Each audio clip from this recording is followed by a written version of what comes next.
This session is kind of like news from the wider industry. So what we're going to do is, because we have two really different speakers, and so I'm going to get them both to speak individually, and we'll do questions to both of them after their sessions, if you see what I mean. So we're going to go with Jen first, and then we'll have questions for Jen, and then we're going to go on to Delphine. We'll have questions for Delphine, just so that I can explain what we're doing.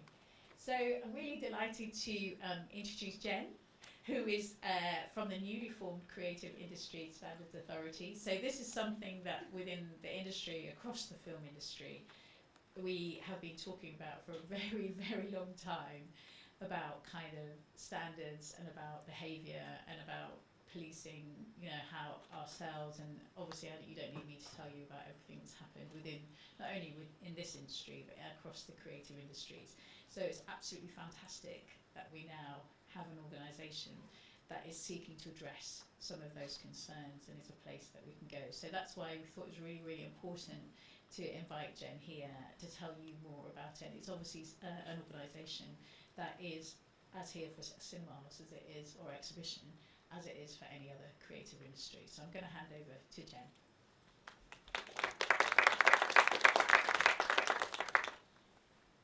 Thanks so much, Catherine.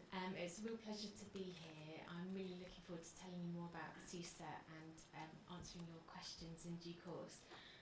Before I begin speaking, we're just going to start with a short film, which I hope encapsulates and gives you a sense. It's really horrible witnessing bullying on set, but unfortunately it does happen on all levels of our industry. People behave appallingly, and that can have devastating effects, not just to the person that it's targeted towards, but also to the people around them. I think our industry has a lot of power imbalances, which exacerbates the problems. And it can be very confusing and scary, very, very difficult to know who to look to for advice, who to report to even on certain jobs. I can't tell you how many times in the last 20 years of my career in this industry that I would have loved to have an objective outside body that I could go to for advice, that I could go to for mediation, and that I could go to in the very extreme circumstances that you might need some outside body to hold people accountable for the bad behaviour or bad practices that sometimes happen on our sets. I think it's disgusting, really, personally. I think it's terrible. Do you know what I mean? Everyone can be susceptible to it, from directors to writers, actors, do you know what I mean? Crew members, and most importantly, runners. Do you know what I mean? There's kind of a pyramid structure within our industry, and I think it needs addressing. We need to try and take as much action as we can. As freelancers, we are a borderless community, so a single point of accountability is essential. CIISA being a singular and centralized entity would also mean that it's easy for us to monitor repeat offenders or patterns of behavior over multiple productions, which I think is a real issue. I think it's the next step. Please support it. We need it. And it will be invaluable. And I know it will become the blueprint across the globe for creative industries throughout the world. Because there is no such thing at the moment like CIISA. Because everybody deserves a safe workplace. Everybody deserves to go to work and not have to live in fear. Basically, creative spaces should be safe, right, for all of us. I mean, that's not too much to ask, is it? And I think it's about time that times really changed, you know what I mean? I think we need to eradicate bullying from our industry. And I, for one, am a strong advocate and follower for that. So please, let's all pull together and eradicate this from our industry, because without any piece of the jigsaw, it doesn't work. So, you know, let's all go to work with a smile on our faces, and let's all love being there. So thank you very much. Gotta change around here. Thank you so much. That film was just a short illustration of some of the people that have been helping us tell the story of why we need CIISA, and encouraging colleagues across the production community to come on board with us. But we are, of course, here for all of the film ecosystem and music, theatre, and television as well. I'm going to take you through a few of our slides to give you a sense of the heritage of CIISA, how we got here, some of the work that we'll be taking forward over the next 6 to 12 months, and to hear your questions and comments about us, and to give you more information about where we are on our journey. So just to give clarity to our purpose, we're here to uphold and improve standards of behaviour across the creative industries, starting with those 4 sectors that I talked about: film, television, music and theatre.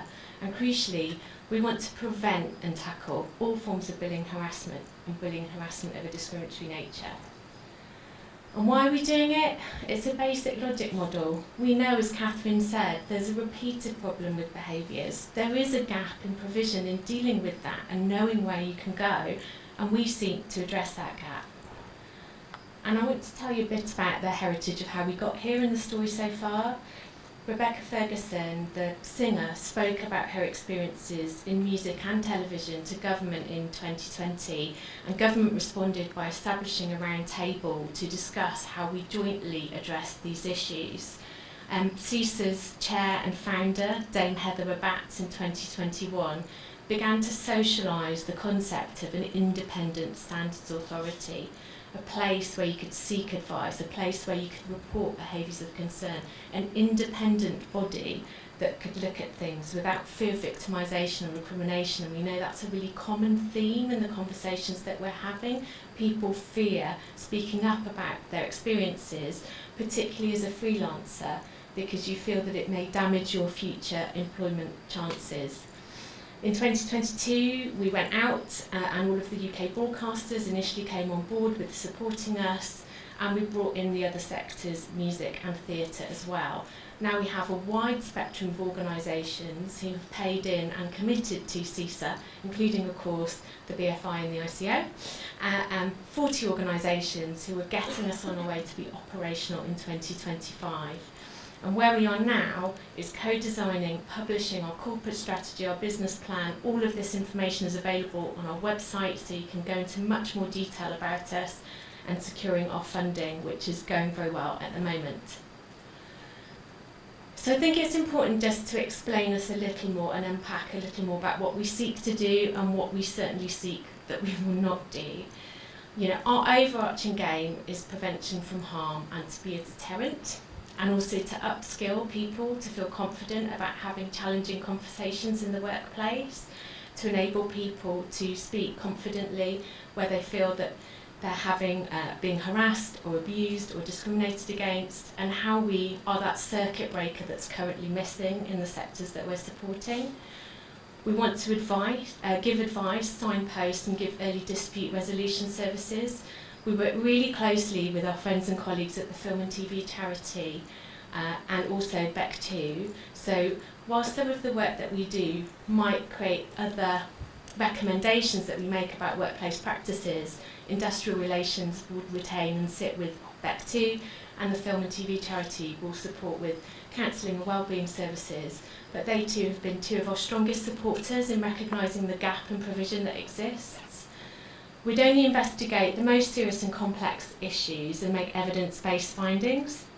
So where there's no clear jurisdiction as to who should do an investigation, or it's so serious and high profile that the organisation themselves wishes to hand it over to CIISA to do independently. And we'll continue to publish our insight and embed our set of standards, which is currently being worked on at the moment, a contractual framework, a shared piece of work that we can all subscribe to within the creative industries, that we hope will also overcome some of the power imbalances that we see, that everybody subscribes to the same set of what is and isn't acceptable. We won't have the ability to investigate all concerns, even with a team of 300, 400, whatever, we wouldn't have that capacity, so we'd only be looking at the most serious and complex cases, but we will always log and record people's concerns and give the most appropriate advice and signposting. We don't duplicate existing HR processes or legal processes, and we're not an appeals body. And as I said, we don't act as a support line or union, but we are that glue, because at the moment it can be a very messy and complex landscape, and having that central place that can take your concerns, we think will be an important piece of the jigsaw puzzle that is currently missing. And let me just tell you a little bit about the help we've had to get to this point. The government clearly recommended CIISA in the sector vision that was published last year. We're also endorsed as a recommendation in the Good Work Review that the BFI are leading on. And I've given evidence twice now to the Women and Equality Select Committee regarding their misogyny in music inquiry. And CIISA was in 20 recommendations of the overall report. CIISA was recommended in 8. So we are government endorsed but industry funded, which is a good place to be because there's a collective recognition that we have to get our own house in order, and government are clear that they want this to happen, but we are not asking for money from the public purse. We're continually working with peer regulators and other standards authorities to ensure that our design and the rigour of our design is technically correct and that we are robust. And we have a huge amount of senior level scrutiny from about 40 senior leaders from each of the sectors that I discussed who are working on our advisory committee developing our plans as we go. And you may have seen recently that our new chair has just been put into position. She started on Monday. Baroness Helena Kennedy, KC, is the new chair of CIISA. So this gives you a bit more of a flavour of the work that we will do. Our colleague Ni Keiju is working on the shared standards framework. We believe that that will be made contractual as widely as possible across each of the sectors that we're working. That single vision of accountability and best practice, that's where we are now. We also want to give reporting insight and data. As I spoke about, some of our findings we hope will have knock-on positive impacts on working practices and working culture. So we may find, what's causing some of the poor behaviours, a long hours culture, a lack of training, a lack of ability or confidence to have really challenging conversations without having a point of reference to assist you to do that. CIISA wants to be a generous giver of knowledge. What we don't want to be is a punitive body that is a shaming mechanism. What we want to be is focused on a goal of prevention from harm, but also have proportionate accountability. So there would be consequences for behaviour that we felt to be harmful over a long period of time, or harmful, extremely harmful, and therefore we refer to the relevant authorities. So we will build out an advice and support team. There will be a confidential and safe space to report to CIISA. When we spoke to the Information Commissioner's Office, there's precedent for a model like this. So the Anti-Doping Agency works in exactly the same way. People can report and bank sensitive information and concerns that they may wish to consider to hand over to the appropriate authority. It's then the responsibility of that authority to make the relevant interventions whilst protecting people's confidentiality and anonymity at all times. But we will share our data and analysis. We want to know what's happening to people. How many people who are reporting to us are fearful of victimisation? How many people are reporting to us that want to seek dispute resolution or mediation services? How many people are suggesting that the situation is getting better? That all of that capture will be really valuable, I think, to help us as a sector move on. Our role here is a circuit breaker because I don't feel it's sustainable to continue as we are. And I think in terms of giving advice and support, we'll also be able to signpost appropriately if the service that you require is not within CIISA's current range, and that it will be a service that's provided by one of our partners, like counselling with the Film Interview Charity. So alongside our standards, we'll be doing individual codes of practice. Some of the partners that we're working with on this are the Royal Albert Hall, in terms of looking at what our standards framework would mean in a live setting. We'd also like to explore having a partner in distribution and exhibition as well, to make sure that what rings true for our standards framework is relevant to those different parts of the sector. We are here for the whole of the ecosystem, and we want to make sure that this works wherever you sit. It's been very, very interesting looking at some of the common themes from across each subsector and element of the screen environment, and how they read across to music and theatre and fashion as well, actually, publishing, all of the arts, we all share some common problems based around the prevalence of freelance working, but there is of course nuance, and there are specialist issues that relate to you that we want to think about and know about while we're building out our services. And of course, support and intervention, some of the things that I've described about dispute resolution, mediation, arbitration, investigations in the most serious and complex circumstances, but also crucially recommendations so that we can always learn and go forward. And that's something I think, again, that's possibly missing in the sector, where you have lots of individual legal firms doing different investigations, often about the same issue. Who is capturing that? How do we progress? How do we move forward? So NIE's work on the standards framework essentially breaks down into 4 areas, and this is the work that we would seek to make contractual and seed across the creative industries as broadly as we can. And again, we've got partners who are very, very keen to ensure that this is embedded in contractual arrangements as quickly as possible. We're going to be launching our standards framework in February next year, but it's the commitments that employers and individuals make to ensuring that there's a safe working environment, an inclusive working environment, to ensure that reporting mechanisms, whistleblowing or how you report behaviours of concern are open and accountable, but also that we're constantly learning. This work is never static. I came to the role of CIISA. Previously I'd worked at the British Film Institute, and we'd done a piece of work around contractual clauses around behaviours after the allegations around Harvey Weinstein came to light. That work now, we need to move on, update. It's constantly a dynamic landscape, and that's what we want to embed in terms of CIISA's standards. It's constantly updated and responsive in terms of how we keep up to date with societal changes.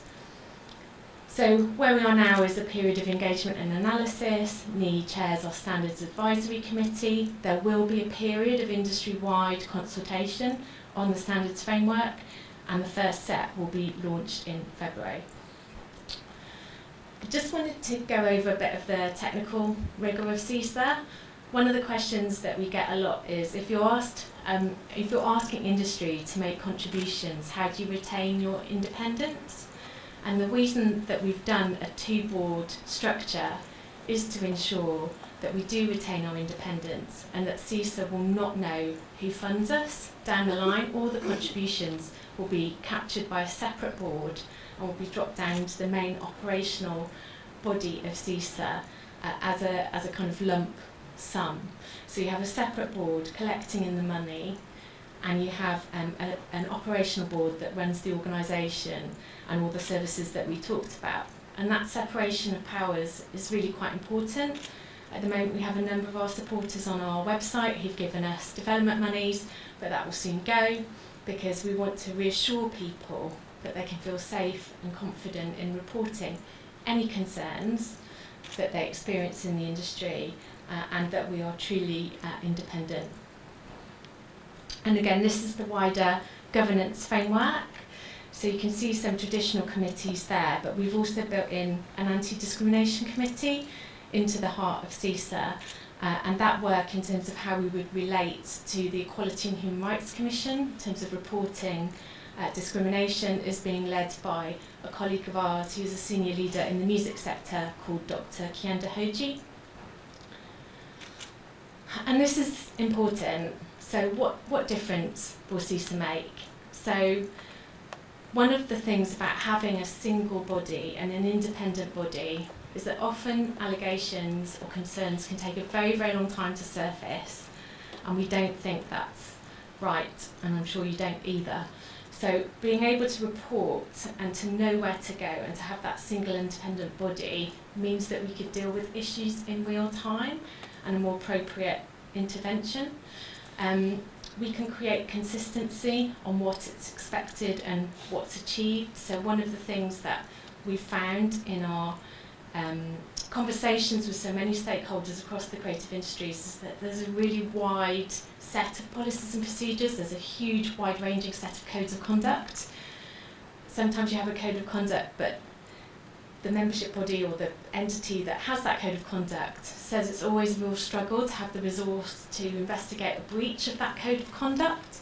So it's really challenging for those smaller entities, and they would like CIISA's standards framework to be embedded in some of their arrangements, and so issues could be referred to us.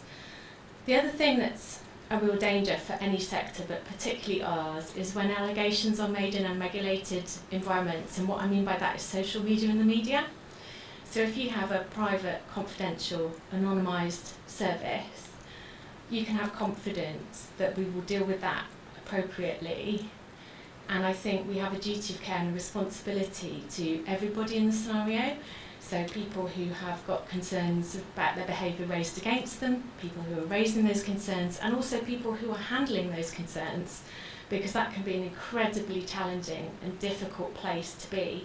So we see ourselves as entirely neutral and wanting to support in all elements of when issues are raised. We want to inspire trust and confidence in what it is to work in the creative industries. You know, our work in prevention of harm is directly correlated to retention of skills and talent and inclusivity of the talent pipeline. And we want to make it easier for smaller companies and for freelancers to access help and support and advice. I remember a very smaller theatre company were dealing with a very challenging issue in their venue, and you know, they were terrified of sort of getting so much legal advice that would have been incredibly costly and unaffordable for that particular venue. And they said if only CIISA had been there and we could have picked up the phone and could have helped us. And there was another example where 5 different theatres, again in this scenario, were all dealing with the same issue, but they didn't know. So in parallel, they were all feeling very lonely and alone with this problem. And when we spoke at this conference up in Newcastle, they said if only 3 of us had rung up CIISA at that time, had you existed, you would have seen that pattern. You could have helped. We could have handed over the issue and it would have felt better. So again, that dealing with issues in real time, that single point of accountability, that lifting the burden from smaller organisations and entities who are dealing with allegations, which are very serious and stressful and time consuming to do. I hope that we can play a role in addressing some of that. We can also identify trends and themes. How do we ensure that people feel less victimised if they're raising a concern? And professionalisation of key roles. So some of the roles that are coming into the industry, like wellbeing coordinators, intimacy coordinators, casting agents, modelling agents, actually are quite unregulated, and it's another area that government have asked us to look at. Even with chaperones, you do get a licence from the council, but you may have met the council maybe once in 6 years. You can take children abroad for 16 weeks, you'll be DBS checked. But chaperones working that role want some support and professional accreditation that they're doing that role to a good standard. Equally, intimacy coordinators are really keen to ensure that a rogue player doesn't come and cause detriment to the reputation of their role. So that's another piece of work that we are doing.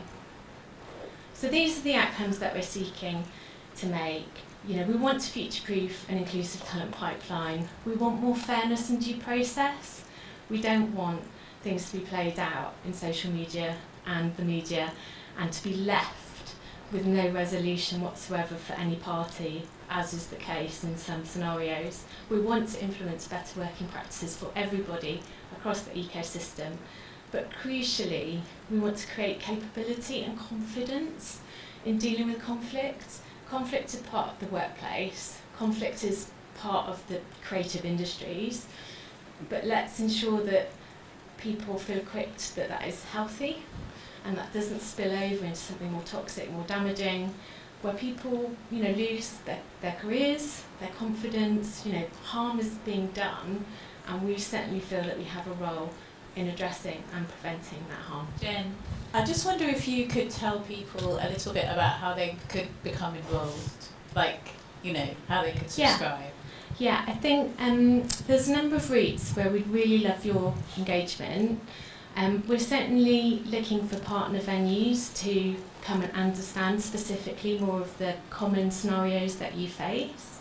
we're looking for partner organisations in all of the relevant areas that we're working, so that we can really trial our code of practice once we've got our standards framework in.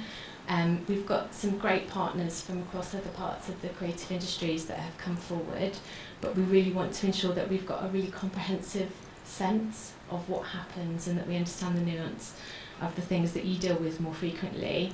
And we are also looking for funded partners, so we have on our website our investment prospectus. It is voluntary.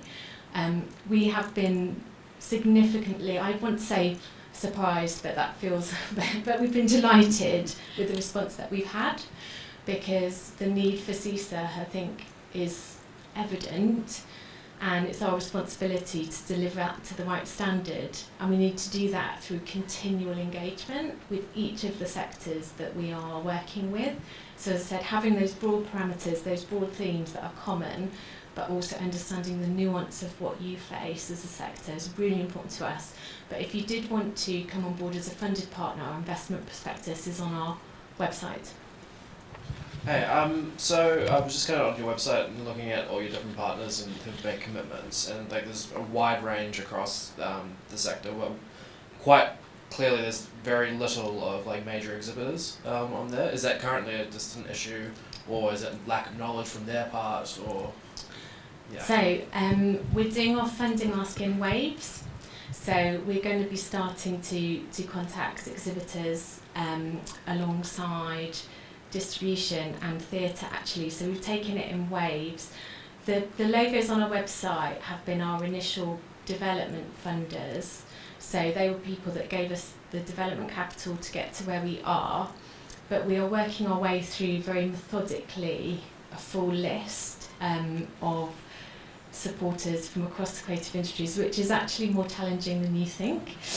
So we've also invited people to contact us voluntarily, hence our investment information is on our website. But yes, we are working our way through each of the sectors, and we'll be coming soon. So that sort of kicks off our conversation today in terms of being visible and present and you understanding a bit more about us.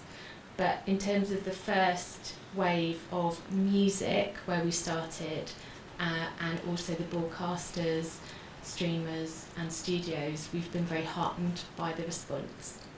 Very quick question, just is this UK-wide, the organisation, so it will cover Scotland, Wales and Northern Ireland as well? Yeah. So the Federation of Scottish Theatres actually are one of our key partners. We were up in Glasgow a couple of weeks ago.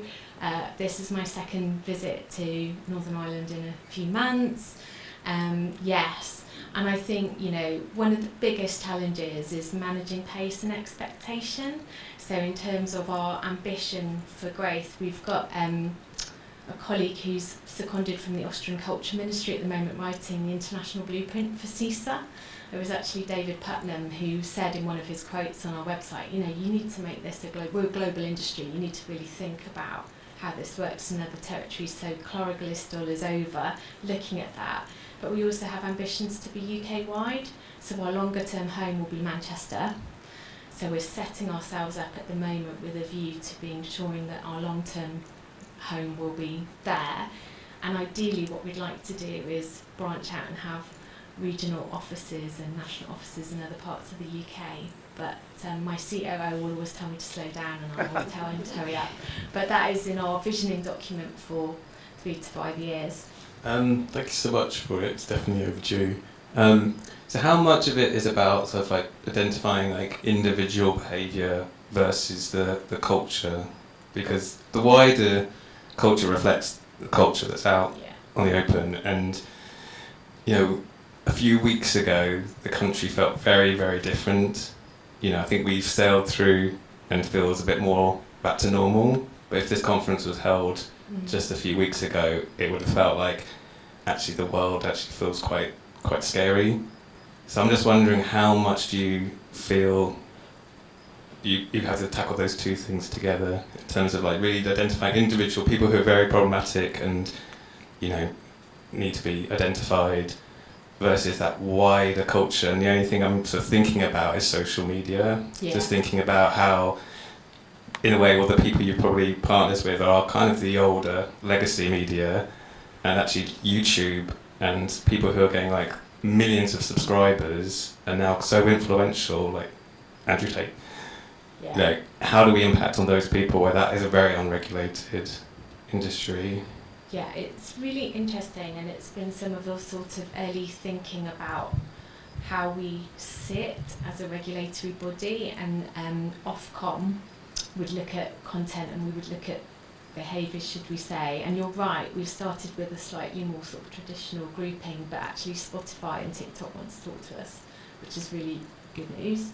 I think that you're right, and hopefully I explained it properly in our deck, but we're looking at systemic failings as well and systemic trends across sectors through our data and analysis, as well as individual perpetrators of harm.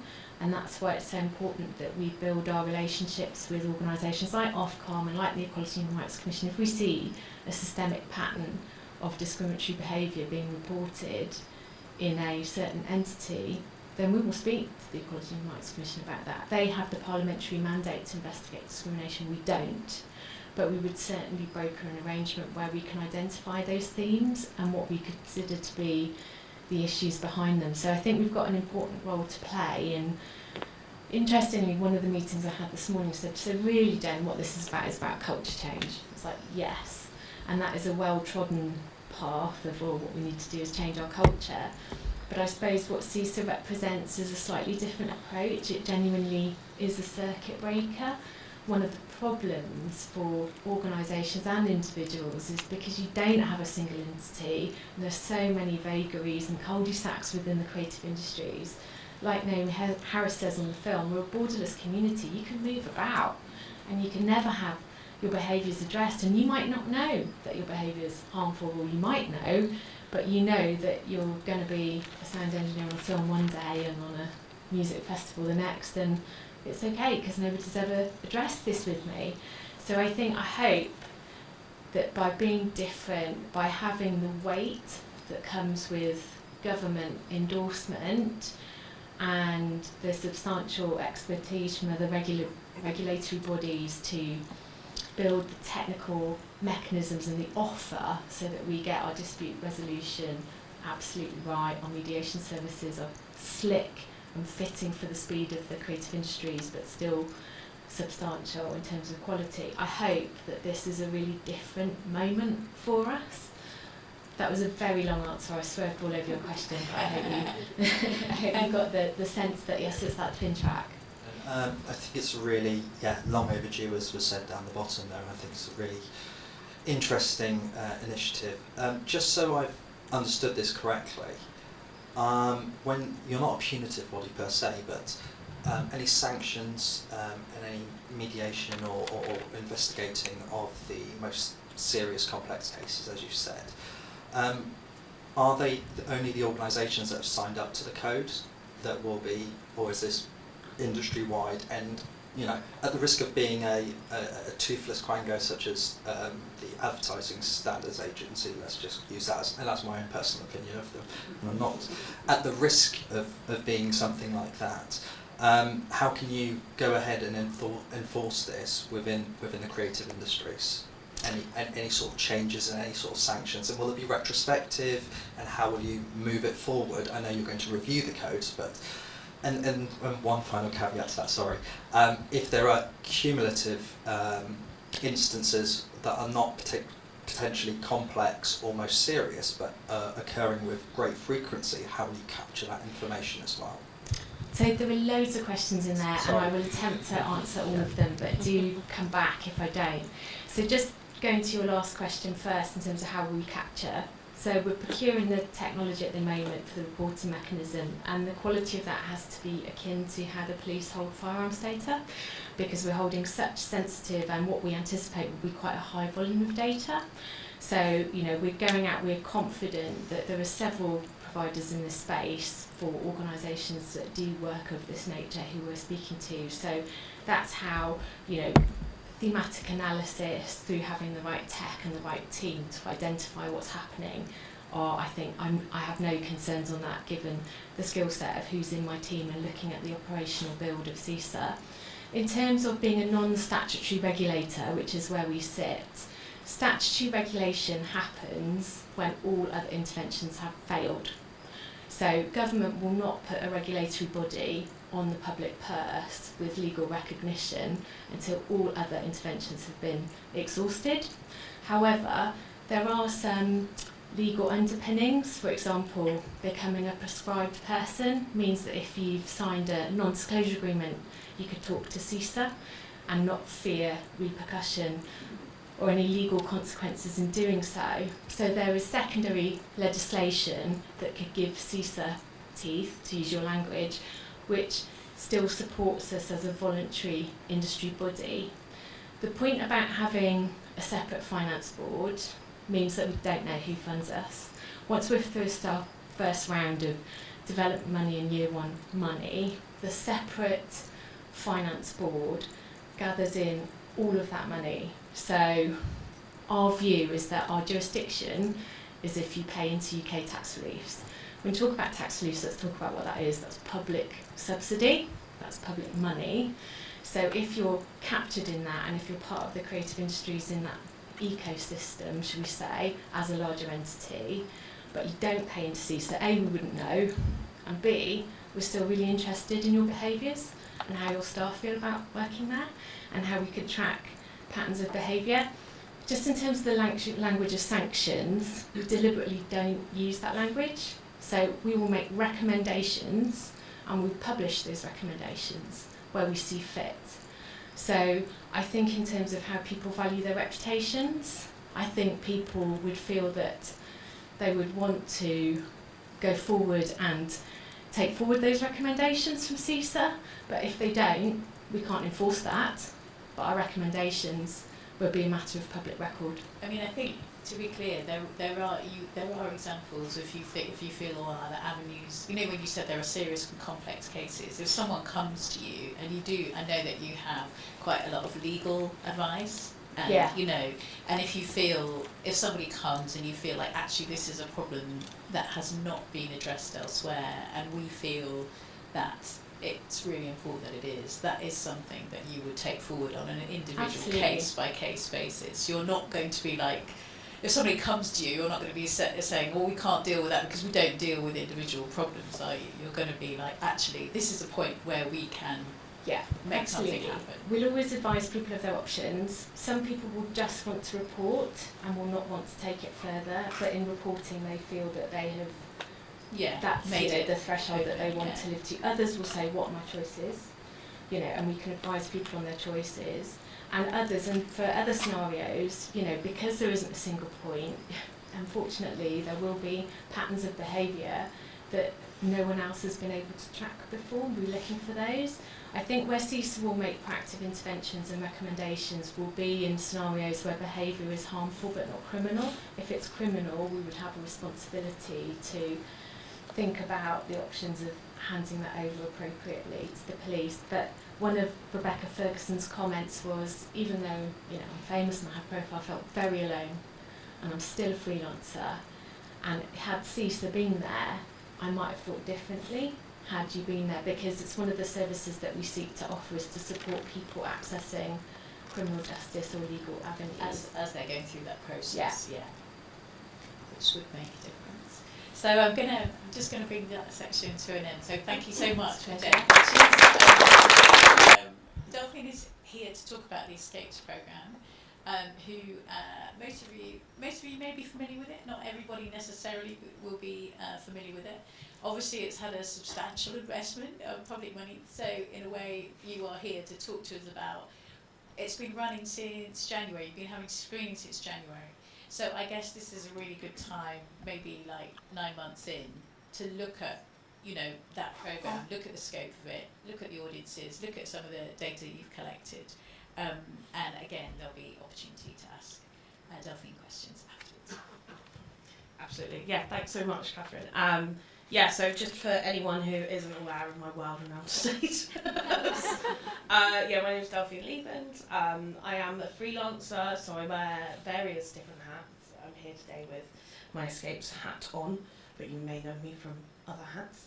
And yeah, so just to kind of give a little bit of an overview about what Escapes is, for anyone who hasn't heard of it or is unaware of it, or just a kind of refresher.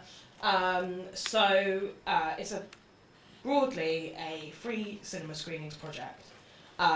It was devised by the BFI. They provide the funding via National Lottery funding. The project itself is actually run by a company called 1155. That's who I work for. You might have heard of 1155 before because they're also the brains behind Massive. Escapes is their project. They lead on, we lead on every element of it, and the BFI are kind of our paymasters. And yeah, the idea of Escapes broadly is to help support and sustain cinema going in the UK. It's a multi-year project, so it's designed to run for 3 years with 10 screenings a year. It was launched to the public in January 2024. Our first screening was actually right at the start of February. And the idea is that cinema audiences have the opportunity to enjoy the big screen experience for free. Those audiences particularly being those that are either not attending your venue or haven't attended your venue for a while. And yeah, we're wanting to build new audiences primarily for independent cinema spaces and for independent film. So that was kind of the mission. And this is kind of how it's going. So I've realised one key stat missing from this is we've screened 6 films. So our most recent screening on Monday this week was Piccadillo's film The Queen of My Dreams. And we've had 5 screenings prior to that. I know that's more months than films, but there are some gaps. Across those 6 screenings, we've had 50,000 tickets claimed. That's tickets booked, as is the case with all free events. We do see an element of drop-off, and we use an oversubscription model to try and manage that as much as we can. At current time of speaking, there's 154 cinemas signed up to the scheme. Some of them are chains, small chains. We don't have any of like the big 3, obviously. And yeah, it's primarily independent cinemas, as that is the aim of the scheme. And then we've been collecting a lot of data, which I am continuously crunching. And there's so much I've really only put like the headlines in here. So if there's something that like doesn't really come up that you'd be really keen to know about when we come to the questions, like feel free to ask and I might have a data point for you.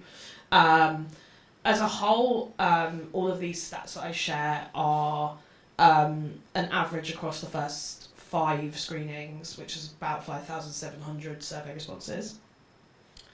So approximately kind of 20% of attendees.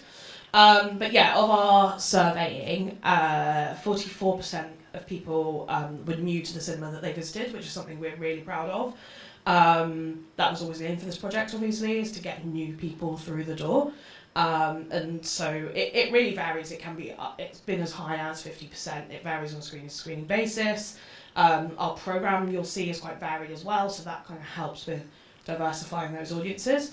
But yeah, we're just really pleased at the moment that we're able to say we're bringing that many people through the door.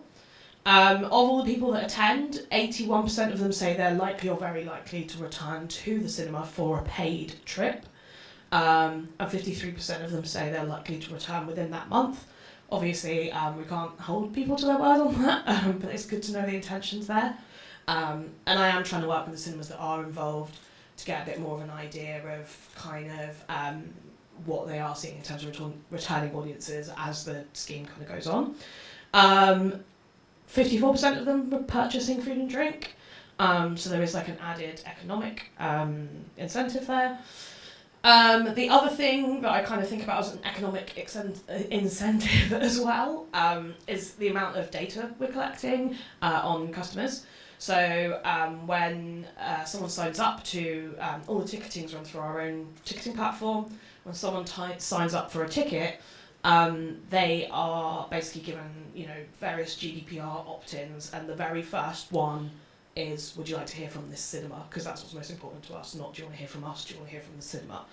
So if you're a cinema, you can then access, after a screening, the email addresses of every person who came, and actually those who didn't turn up too, as long as they have opted in for communications from yourselves. You're free to do as you wish with that. Some people are offering, discounts or free tickets. Other people are just adding those email addresses to their mailouts. And generally, it's been incredibly well received by the people who are attending, which is really nice. Obviously, you'd hope that people would be grateful for anything free. But yeah, our kind of overall attendee rating for experience of the whole thing, so that's the film, not necessarily the film itself, but, the whole experience of being in the cinema, is 4.6 out of 5. So we're really pleased that, and incidentally, people do score the films really highly as well, regardless of quality, which is quite nice. So it says a lot about kind of the actual in-cinema experience that people are providing. In terms of, so I mentioned we've got 154 cinemas. I don't know why Google chooses specific names to pop up there. It is not a sign of favouritism at all. But I just kind of wanted to highlight how broad our spread is. So I'm really dedicated to trying to make sure we're represented across all 4 nations. I'm also very dedicated, despite my own biases as a London resident, to making sure we're outside of London and South East as much as possible. So 70% of our footprint at the moment is, I'm actually working to get that up to 75 if I can. And yeah, I really do think about where are the gaps and how can we fill them. So what do you get? I've mentioned some of the things already, but just to distill it very clearly into what is actually on offer if you were to join Escapes. So like I said, the screenings are approximately once a month. Currently, we are screening only and specifically on a Monday. The reason for that being is that for a lot of people that's a quiet night. It does mean that some cinemas already have their own offers in place on a Monday. It also means that some cinemas now don't open on a Monday because it's that quiet. So there is, at the moment, if anyone in here is part of a cinema that doesn't open on a Monday, there is some discussion about how to address that. It is still being kind of batted backwards and forth, the different ideas.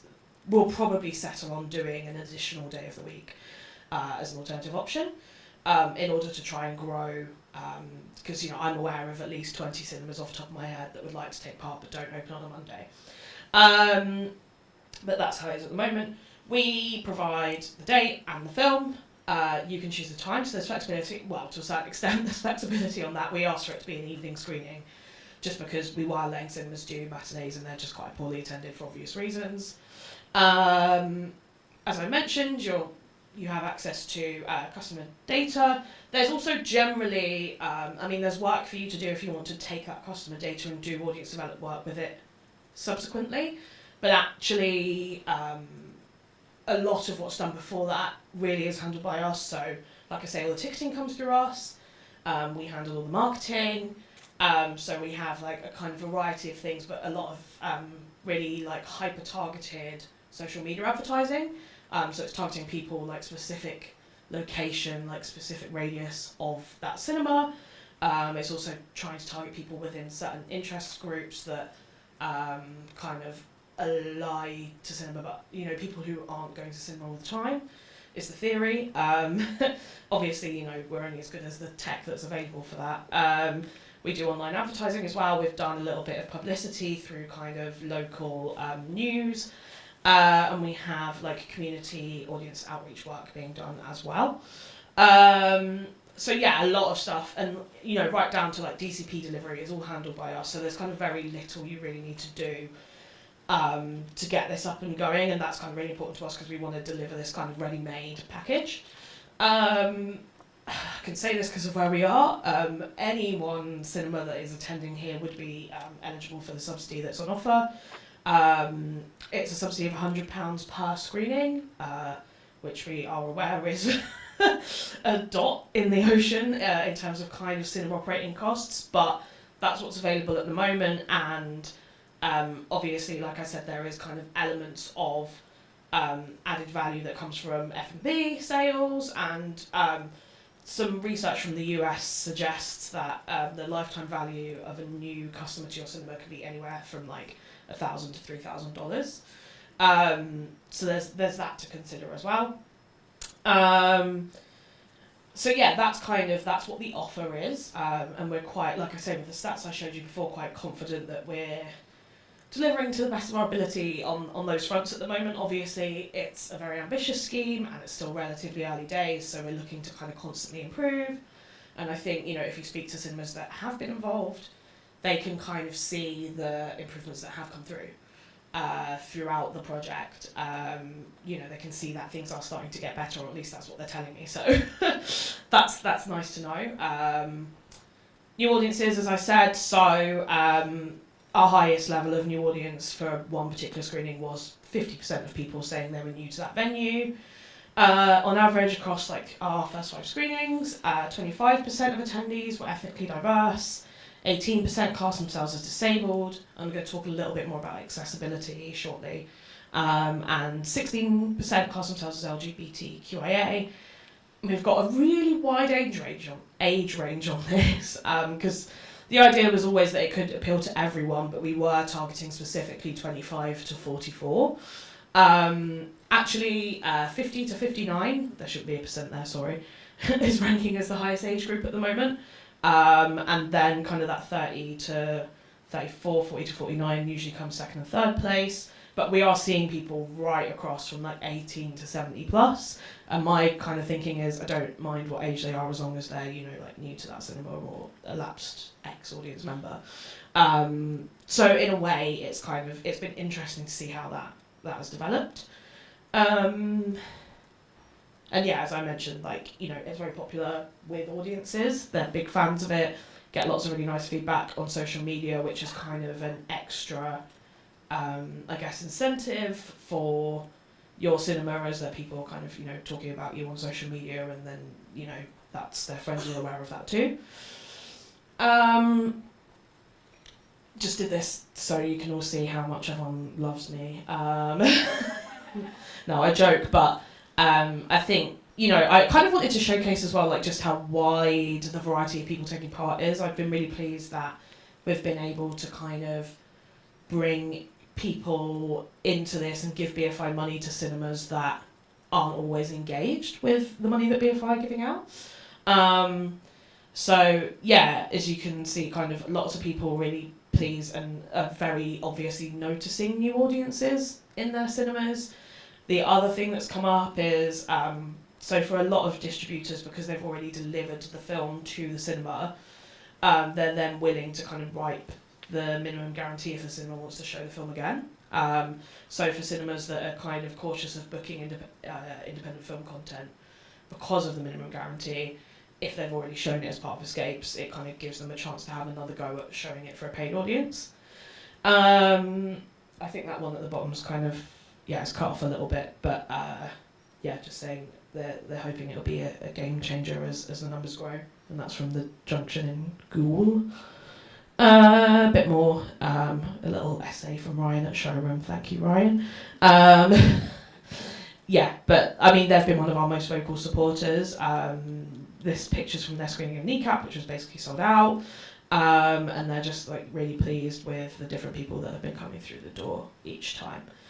And like literally, we really are everywhere. Like Port Rye, I'm not actually entirely sure how to pronounce it, is on the Isle of Skye, for example. So we really are reaching into every corner of the UK. And then yeah, this is just to give you an idea of what the film programme's been like so far, if you're not aware of it. And to give you kind of an idea of just how varied it can be. So our first screening was Ironclaw, we then had Seize Them, had a little bit of a gap in April and May, and then came back at the start of June with The Dead Don't Hurt. We've had the Korean thriller Sleep, we've had Kneecap, and then we've just had The Queen of My Dreams. So it's like there's a variety there. Obviously we managed to get a couple of foreign language titles in. We're hoping to get a documentary in before the year is over. So obviously being, you know, a BFI funded project, one of our aims, so for, you know, like Seize Them and Kneecap is looking at, you know, promoting British talent and British films. And then also, Queen of My Dreams really nicely is kind of showing some different elements of diversity as well. So we're really keen to have a diversity of kind of on-screen portrayals, partly because that helps to diversify audiences as well. So yeah, kind of most things are open for being escape screenings apart from really big studio films. And we pick them based on kind of, different criteria, but also just availability on the calendar and distributor willingness to engage. And then, I mentioned I wanted to talk a little bit about accessibility because I think some of the things we've done with access on this project I'm really, really proud of. So every single venue, besides the ones that don't read my emails and then feel my anger, will screen with descriptive subtitles on screen.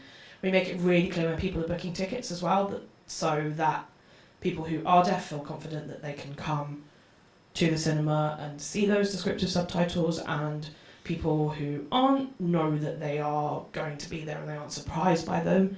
If a cinema has audio description, we also make sure that they provide audio description. We support distributors with the help of Matchbox, who are accessibility consultants. We support distributors to make sure that those audio description and subtitle files are being made, which sounds minor, but if you're someone that is looking to program that content, you'll maybe know how hard it can be sometimes, particularly with foreign language films, to get something that's audio described. And we were really pleased to say that with Curzon and Sleep, it was maybe one of the very first times they'd provided an audio described file for one of their foreign language films. And that obviously, even if your cinema's not taking part, still has repercussions because those materials then become available to you.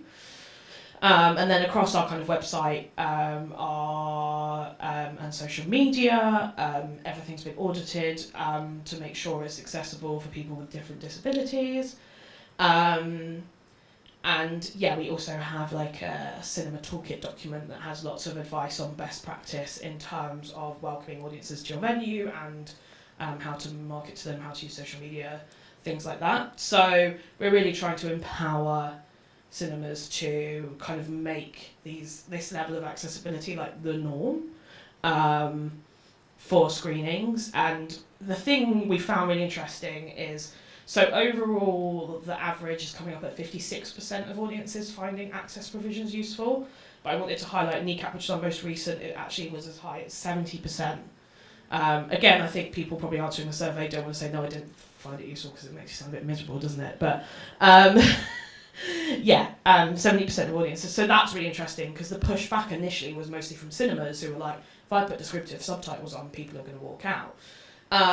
And I guess whilst we still can't prove whether that would be the case if people have paid for a screening, at a free screening, people seem to be, at least willing to accept it, and best case scenario, actually finding it useful. And to talk, myself as someone who is neurodivergent and kind of a bit younger, generally we're seeing younger Gen Z millennial audiences generally watch content with subtitles. Neurodivergent people find it very useful. And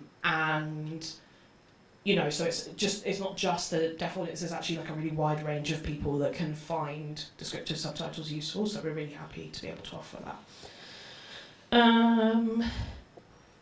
So I'm just going to remind you of the stats that I'm really proud of. If you want any more information, my email is on there. And also we have a website as well that's got a little bit more info on it, and also links you to where you can sign up. We're always keen to welcome more cinemas to the scheme. I know some people had hesitations when we first launched, and I'm kind of hoping that now I've got some more solid statistics that might be an incentive. I'm also working to see, what increased incentives we can continue to offer to cinemas to make this an attractive project. But thanks so much for taking the time to listen. I just wanted to check, is it only DCP? Unfortunately, yes. Because the films are all previews at the moment, so interestingly, we at 1155 were quite happy with the idea of doing some repertory cinema. And generally the BFI were like, no, we think previews are a lot more attractive. So at the moment, it's still DCP, but like I said, this is a 3-year project. As I mentioned, there are gaps in the map, and I have highlighted to the BFI that the only way to fill some of those gaps in the map would be by engaging with non-DCP venues. So, yeah, pending potential changes, but for now, unfortunately, so. And we're a voluntary community group who use the cinema. Would we be able to be part of it, or do we have to be? It has to be a venue themselves. I mean, it would that would kind of be between you and the venue. Like, if you wanted to be the host and the venue were happy to do it, fair enough. But obviously, we're only paying £100 a screening. The venue might not necessarily see that as sufficient enough higher money. Again, I don't really want to say anything on record, but there might be more money in the future. Maybe you didn't hear it from me. But yeah, that is. It's funny you say it because I've had conversations with other community groups, and it's a case of like needing to find some agreement between them and the venue. Just to follow up on that, so it's at the minute it's theatrical only rather than community setting, because you know that's kind of the point of it, is getting people into actual cinemas rather than just the film participation aspect. Well, yeah, but we're also trying to build audiences for independent film, and independent film can be shown outside of theatrical venues. So, but yeah, I mean, the main remit is getting people back into cinemas. Yeah, it's a difficult one. I, on a personal level, feel that, you know, all venues are created equal, but this is the way the industry is structured. You know what I mean? If I went to Cousin and said, "Can we show Kneecap on Blu-ray in a bunch of community cinemas before it's come out?" Well, they're obviously going to say no. But I'm just sort of intrigued about what the drop-off is from those 50,000 to, like, are venues reporting that they're having lots of no-shows, or are they still confident sort of with the numbers that they're getting? We sit at an average 50% drop-off. The Kneecap drop-off was actually only 45%. So heading in the right-ish direction. It really varies from cinema to cinema. You know, some cinemas have 10% drop-off. I think the lowest I've ever seen it go is like 70, so it can be. And anyone who's ever run a free event hopefully knows that that's quite normal, unfortunately. But yeah, we're currently oversubscribing at 170%, so we sell 170% of the cinema capacity. And that seems to be getting us to now full screens in our most popular sites. So. Thank you so much. It was really interesting to hear that perspective from this side. Any thoughts on expanding to family audiences or younger? Sorry if you've already said that. It's been discussed. I think it's just kind of difficult within the scope of the scheme because, again, basically, you know, I mentioned that the initial target audience was like 25 to 44 because basically we looked at some BFI work which was looking at, you know, who's actually going to cinema, who's returning to the cinema, and the people that were lowest to return were that kind of 25 to 44 working class audiences. What a lot of those audiences are doing is going for family viewing, but not necessarily coming alone as adults, which fair enough because you've got to get, even if it's a free screening, you have to get childcare, etc. It's been discussed. Again, I think it's unlikely within the scope of this scheme, but I would love to see us try something that's a bit more kind of family friendly. But then the other issue I guess you have is like with Monday evenings at the moment, you're never going to get a cinema to give you like a Saturday morning slot because they're busy making money off of families at that point rather than, so you know, never say never, but yeah. Thank you so much, Delphine. So because you're obviously breaking down the data, the demographics of the audiences, and when you talked about your kind of targeted marketing, you talked about geographical locations. Are you doing any kind of targeted marketing to those different groups, you know, people of different ethnic origins, etc.? And does that vary film to film? And then on top of that, are you monitoring, say, the successes of that, and are you able to share any of that learning to the venues themselves, the cinemas? So if you hit a particularly really great spot, or certain organisations or certain areas that work really well, would you share that learning with the cinemas? Yeah, for sure. So a lot of the kind of more targeted across ethnicity, demographics work that we're doing is coming from the outreach side of things rather than the targeted online marketing. The thing about targeted social media marketing for anyone who uses it is mostly like interest based. So you can't specifically be like, I want people this age and this ethnicity. You can kind of maybe like, you know, look at specific interests. But to take Queen of My Dreams as an example, the outreach work we did on that was focused really heavily on South Asians and on the LGBTQ plus population. Specifically acknowledging that kind of title by title there are the hope is, of course, that they come see Queen of My Dreams, really enjoy it, and then come back for a different film, you know, that might not be such an obvious choice for them. And that's the other thing we're finding actually, is when you a lot of audience feedback we're getting is like, this is not the sort of film I would normally take a chance on. The majority of people that attend, that's the thing that's really quite interesting, is like, obviously we originally thought we were doing this for people who don't go to the cinema at all. We're seeing a lot of people that are coming in are people that go to multiplexes to see Hollywood content, but don't engage with independent film, and don't engage with independent cinemas. And I think in the early days, that's going to be like such an obvious conversion, because they're people who at least understand the cinema experience to a certain extent. So it's a bit of an easier sell than taking someone who's never set foot in any kind of cinema space, or rarely does. Sorry, I've kind of gone off topic from what you were asking, but yes, in the time that I have, I do, anyone who knows me will know what I'm like when it comes to data. I am kind of trying to pull different data points out, and I'm like really keen to see how well we hit the South Asian population for Queen of My Dreams, for example, and also I would do that with our surveying. And absolutely, if I'm noticing like spikes or interesting things in certain areas, like reporting that back to cinemas where I can. Just, yeah, I'm sure you can appreciate 154 cinemas, it's like a little bit like herding cats. But I try to be, yeah, as kind of into the data as I can be. Thank you, Delphine. So it's a 3-year project, so what's the sort of plan after 3 years? Is this something that the industry will eventually fund itself? And the second one is, I'm just more interested about Cinematic as well, because I hadn't heard of it. So you said it was our funding platform. So is that ticketing platform? So is that 1155's ticketing platform, or just the one that you're using? It's the one we're using. They are friends of 1155. 1155 had worked with them before, but it is a separate company. I just say our because, you know, we very much kind of at this point see Escapes as like a joint Cinematic 1155 collaboration. So they're a new, but so you'll remember that, you might remember that 1155 used to, they were the people that used to be behind something called Our Screen. And so Cinematic essentially was built as like a follow-on from that, by some of the other people that were involved with Our Screen. And at the moment its sole purpose is Escapes, but they're like longer term business goals for Cinematic is to kind of potentially recreate what Our Screen was doing and have like an end-to-end scheduling, content delivery platform for cinemas. Yeah, so but at the moment they are just servicing Escape screenings, so basically all the ticketing goes through them. If you're a cinema, you have an account where you can log in, you can access guest lists, you can check people in with a paper guest list, or you can use scan QR codes or check people off a list online. You can access all the customer data that's been GDPR approved through that platform as well. It's relatively easy to use. In regards to your first question, I think that's a question for Ben Luxford. I don't know what I think the main goal is hopefully just to be able to see, like I say, at this point I can speak quite confidently about the amount of new people coming in.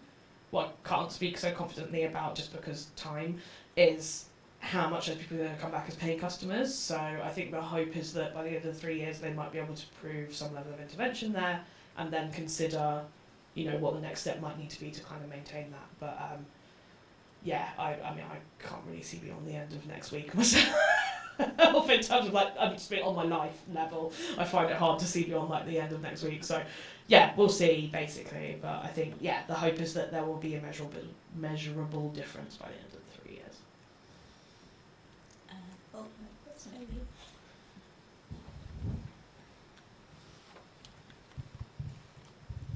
Thanks, Delphine. I just a two-part question. So in terms of like the upcoming program for Escapes, how much is it influenced by the shortlist that you guys have on Cinematic? And then on the back of that, how have distributors been as in supporting this? What's the general vibe? Shortlist is a contentious thing. Anyone who's been on the Cinematic website will see that there is a short list of films on there that doesn't get updated very regularly, where audiences can vote for films that they're interested in. that was an original feature of the Cinematic website, as I said, as a kind of follow-on from our screen, as something where Cinematic wanted to test the idea of kind of seeing audience demand and then using that to program screenings. And the idea was always that we'd use it as a guide when it came to selecting films. That hasn't really happened yet, to be completely honest with you. So I think the answer to your question is just it's not much of a guide, but it's interesting for me to see what audiences are interested in. And then, so was the second question was just about like distributor. How are the I can't stand here and name names, but some people love us and some people couldn't possibly comprehend ever putting their film in a free previews program because they have their own product that is in some ways similar. That also offers free cinema tickets. But for the most part, distributors are bought in. I mean, obviously we're not really talking to the studios. We talk to Universal a bit because obviously they kind of have films like through Focus and stuff that are slightly more on the indie side. Yeah, so, but you know, yeah, most of the kind of main like independent mini majors like Lionsgate are kind of really into it. I mean, obviously Cousin are into it, we did 2 of their films in a row. So, yeah, for the most part, distributors kind of see the benefits because they're seeing that, you know, the people, I think there's concern from everyone about kind of cannibalising paying audiences, but for the most part, yeah, the people coming in, like I said, the people that are saying, I wouldn't have paid to watch this, so it's functioning, it's not meant to be a talker screening programme, but it is functioning in that way to a certain extent.